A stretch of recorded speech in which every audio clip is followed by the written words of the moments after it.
देश के कांग्रेस पार्टी के वरिष्ठ नेता, सब सीनियर नेता,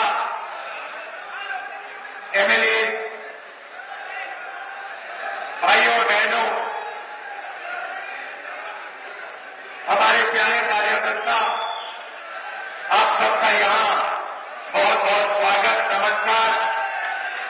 थोड़ी रैली लेट चल रही है, 2-3 घंटे लेट चल रही है, आपको यहां थोड़ा ठहरना पड़ा। इसके लिए आपसे मैं स्वयं माफी मांगता हूं। आपका मूड कैसा है?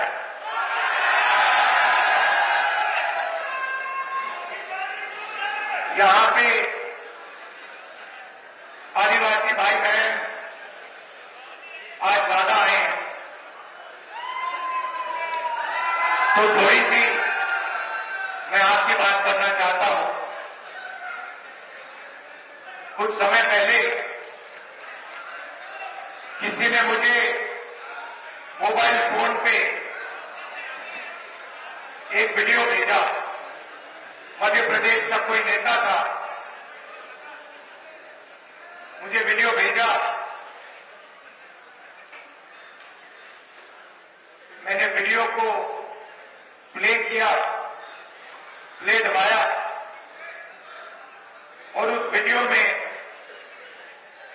एक बीजेपी का नेता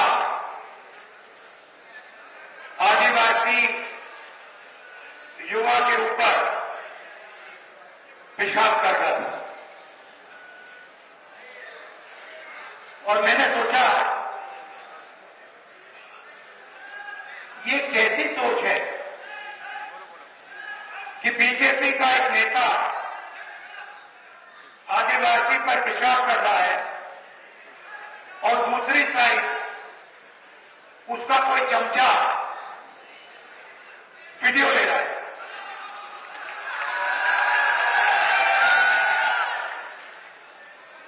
और वो वीडियो सिर्फ मध्य प्रदेश में नहीं, पूरे देश में वायरल हुआ। शायद वो देश से बाहर भी गया होगा।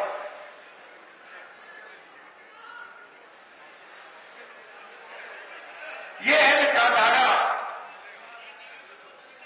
बीजेपी की। सिर्फ आदिवासियों के साथ नहीं, दलितों के साथ, आदिवासियों के साथ, गरीब पिछड़ों के साथ, जहां भी ये कमजोर लोगों का अपमान कर सकते हैं, ये करते हैं।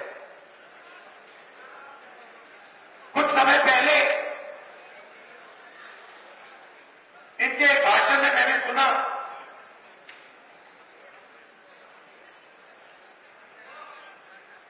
आदिवासियों को इन्होंने वनवासी कहना शुरू कर दिया। अब पता नहीं आप में से आप यहां युवा बैठे हैं, आप शायद कहो भाई इन दो शब्दों में क्या फर्क है? आदिवासी में और वनवासी में क्या बड़ा फर्क है?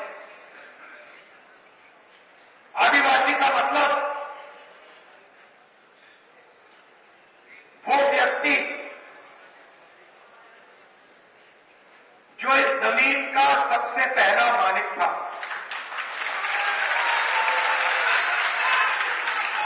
ये लोग आपको बताते नहीं है, मगर ऐसा समय था जब इस देश में, पूरे देश में आदिवासी लोग रहते थे। आप देश के पहले मालिक हो, और ये आपको आदिवासी नहीं कहना चाहते, क्योंकि अगर ये आपको आदिवासी कहेंगे तो इन्हें आपको जंगल, जल और जमीन का हक देना पड़ेगा। क्योंकि आप कहोगे मोदी जी, शिवराज जी, हम आदिवासी हैं। आदिवासी शब्द का मतलब है कि हम हिंदुस्तान के सबसे पहले मालिक हैं। ये जल, ये जंगल, ये जमीन हमारी थी और आज आपको जल, जमीन और जंगल का अधिकार हमें देना पड़ेगा। वनवासी का मतलब वो लोग जो जंगल में रहते हैं। आदिवासी हिंदुस्तान के ओरिजिनल मालिक, वनवासी वो जंगली लोग जो जंगल में रहते हैं। इससे बड़ा आपका अपमान नहीं हो सकता। आप वनवासी नहीं हो, आप हिंदुस्तान के ओरिजिनल मालिक हो। और इस बात को समझकर, इस बात को मानकर कांग्रेस पार्टी ने ट्राइबल बिल दिया, जमीन अधिग्रहण बिल दिया, पैसा कानून दिया, आपकी जमीन आपको वापस दी, जंगल में आपको हक दिया। क्यों? क्योंकि हम आपको आदिवासी मानते हैं। उनका कहना है कि भाई आप वनवासी हो, आप जंगल में रहो, आपको जहां हम जंगल का हक देंगे, ना जल देंगे, ना जमीन देंगे, और आस्ते आस्ते आपसे जंगल भी छीनते जाएंगे। और फिर एक दिन आएगा जब हिंदुस्तान में आपको जंगल नहीं दिखेगा, फिर वो आपसे कहेंगे भैया आप वनवासी हो मगर वन तो है ही नहीं, खत्म हो गया, तो जाओ मजदूरी करो, भीख मांगो, भूखे मरो। ये इन दो शब्द के बीच में फर्क।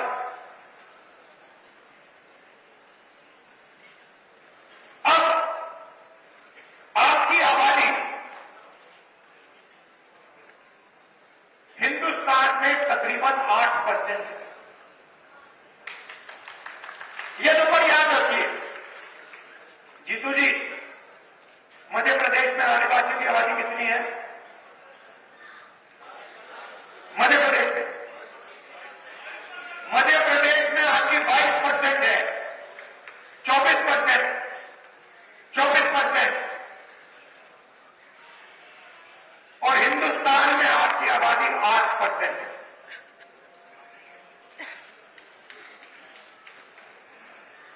अब आप एक काम कीजिए, हिंदुस्तान की सबसे बड़ी कंपनियों की लिस्ट निकालिए। चाहते हो मैं आपको दे दूंगा, और उनके मालिकों के नाम पढ़िए। 200 मालिकों में से आपको एक मालिक आदिवासी वर्ग का नहीं मिलेगा। फिर मीडिया के मालिकों की लिस्ट निकालिए। ये बड़े बड़े जो एंकर हैं इनकी लिस्ट निकालिए। उस लिस्ट में आपको एक आदिवासी नाम नहीं मिलने वाला है। सही बोल रहा हूं, झूठ बोल रहा हूं? सही बोल रहा हूं ना? हिंदुस्तान की सरकार को 90 लोग चलाते हैं, आईएएस अफसर है।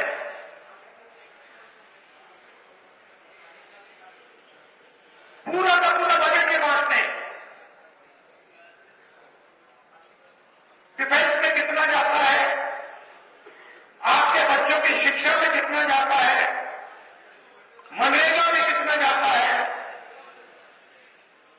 स्वास्थ्य में कितना जाता है ये 90 लोग डिसाइड करते हैं। बड़े बड़े ऑफिसों में बैठते हैं, दिल्ली में मंत्रिमंडलों में बैठते हैं, और आपका पैसा, जीएसटी का पैसा जो आप देते हो, आप उससे ले ला रहे हैं। आपने शर्ट खरीदी, 18% आपने दिया। अदानी वही शर्ट खरीदता तो वो भी 18% देता, तो आपका पैसा है। 90 में से एक अफसर आदिवासी, एक,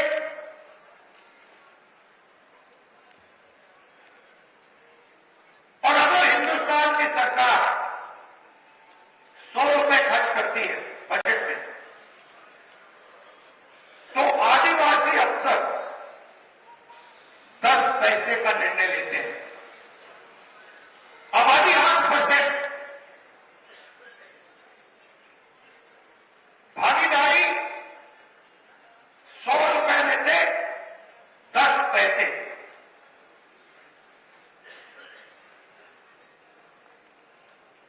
आपके बच्चे स्कूल यूनिवर्सिटी में जाते हैं, प्राइवेट कॉलेज, प्राइवेट यूनिवर्सिटी में आपको पैसा देना पड़ता है, लाखों रुपए लगते हैं। लगते नहीं लगते? लगते हैं। प्राइवेट कॉलेज यूनिवर्सिटी के मालिकों की लिस्ट निकालिए, उसमें आपको एक आदिवासी नहीं मिलेगा। चोट लगती है, प्राइवेट अस्पताल में जाते हैं, लाखों रुपए चले जाते हैं। सरकार उनको जमीन देती है, प्राइवेट अस्पतालों को फ्री में।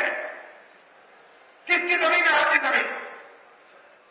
प्राइवेट अस्पतालों की लिस्ट निकालो, उसमें आपको एक आदिवासी नहीं मिलेगा, एक मालिक नहीं मिलेगा।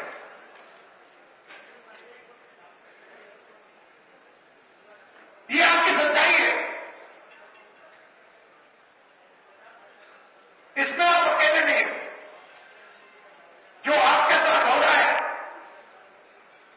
वो दलित वर्ग के साथ भी हो रहा है,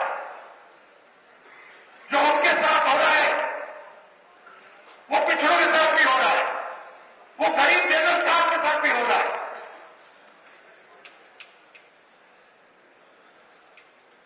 1-2% लोग हैं जिन्होंने पूरे हिंदुस्तान का कब्जा कर लिया है।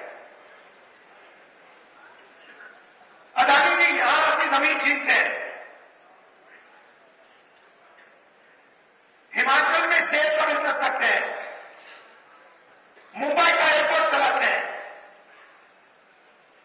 हिंदुस्तान के सारे पोर्ट उनके हाथ में, माइनिंग करते हैं, फूड स्टोरेज का बिजनेस करते हैं, सारा का सारा वही करते हैं, और आप देखते ही रह जाते हो। आप स्कूल कॉलेज का पैसा देते हो, रोजगार मिलने का टाइम आता है, आपने कहते भैया रोजगार तो है ही नहीं, आपको रोजगार नहीं मिलेगा। आपको सर्टिफिकेट मिल गया, 5 लाख रुपया आपने प्राइवेट यूनिवर्सिटी कॉलेज को दे दी, मगर रोजगार आपको हिंदुस्तान में नहीं मिलेगा। क्यों? क्योंकि सारे छोटे बिजनेसेस को नरेंद्र मोदी ने बंद कर दिया, नोटबंदी की, जीएसटी की, और सारे के सारे छोटे जो व्यापारी हैं, स्मॉल मीडियम बिजनेस बंद हो गए।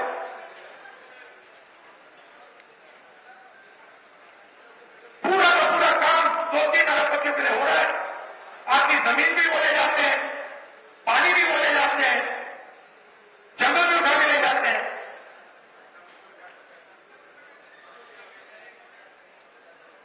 तो ये बदलना है। सबसे पहला कदम जाति जनगणना, जिससे सबको पता लग जाएगा इस देश में किसकी आबादी कितनी है, आदिवासी कितने हैं, उनके पास कितना धन है, कितनी संस्थाओं पर उनका कंट्रोल है, दलित कितने हैं, कितना धन है, कितनी संस्थाओं पर कंट्रोल है, पिछड़े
मिनिमम सपोर्ट प्राइस।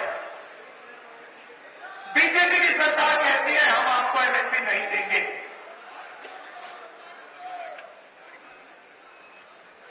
100 अरबपतियों का उन्होंने 16 लाख करोड़ रुपया मांग किया। मतलब 24 साल मनरेगा का पैसा उन्होंने 100 लोगों का माफ कर दिया और किसानों का कर्जा माफ नहीं कर सकते, किसानों को कर्ज नहीं दे सकते। हमारी सरकार आई थी दिल्ली में, पहला था जाति जनगणना, दूसरा था किसानों को एमएसपी की लीगल गारंटी, कानून बना देंगे कि इससे कम पैसे के लिए उनको मिनिमम इतना पैसा मिलेगा, कानून बनाने का उदाहरण।